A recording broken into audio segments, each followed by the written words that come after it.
क्या आप जानते हैं गवर्नमेंट जॉब्स के लिए होने वाले एग्जाम्स के क्वेश्चन टाइम टू टाइम एक स्पेसिफिक फ्रीक्वेंसी के साथ रिपीट होते रहते हैं। एक ऐसे ही क्वेश्चन से मैं आपको मिलवाने जा रहा हूं और इस क्वेश्चन के आने की सबसे ज्यादा संभावना आने वाले रीट एग्जाम के अंदर है।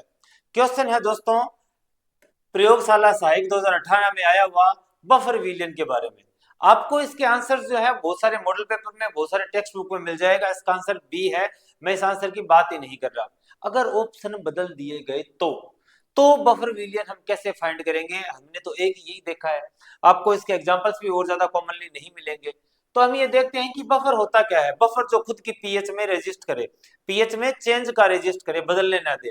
अगर इसके आपको एग्जाम्पल पूछे तो आपको इसके एग्जाम्पल कैसे याद रखने हैं? आपको याद रखना है वीक एसिड। क्या याद रखना है? Weak acid. और आपको क्या याद रखना है? Weak base. क्या याद रखना है? Weak base. वीक एसिड है, लेकिन इसके साथ में इसका सोल्ट किसके साथ है? इसी का सोल्ट विद। अगर वीक एसिड है तो स्ट्रॉन्ग बेस के साथ। किसके साथ है? स्ट्रॉन्ग बेस के साथ। अगर वीक एसिड है तो इसका सोल्ट, इट्स सोल्ट विद किसके साथ है? स्ट्रॉन्ग एसिड के साथ। किसके साथ है? स्ट्रॉन्ग एसिड के साथ।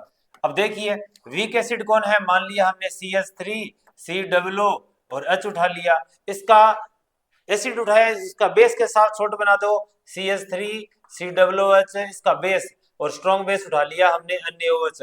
क्या बनेगा? सोल्ट है CH3 COONA, सोडियम एसिटेट। इसके साथ ये लिख दो CH3 COONA।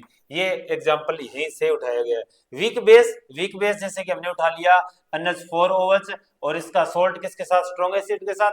HCl के साथ इसका सोल्ट बनाओगे तो क्या बनेगा? NH4Cl। यानी कि NH4OH प्लस HCl के साथ इसका सोल्ट क्या बनेगा? NH4Cl। उम्मीद करता हूं दोस्तों कि आपको यह बफर का जो कॉन्सेप्ट है ये समझ में आया होगा। क्वेश्चन किस तरह रिपीट करते हैं समझ में आया होगा। ऑप्शंस बदल जाने पर हम किस तरह से अपने ऑप्शंस का चुनाव कर सकते हैं ये भी समझ में आया होगा। बहुत बहुत धन्यवाद। इस तरह के अपडेटेड के लिए चैनल को सब्सक्राइब जरूर कीजिए।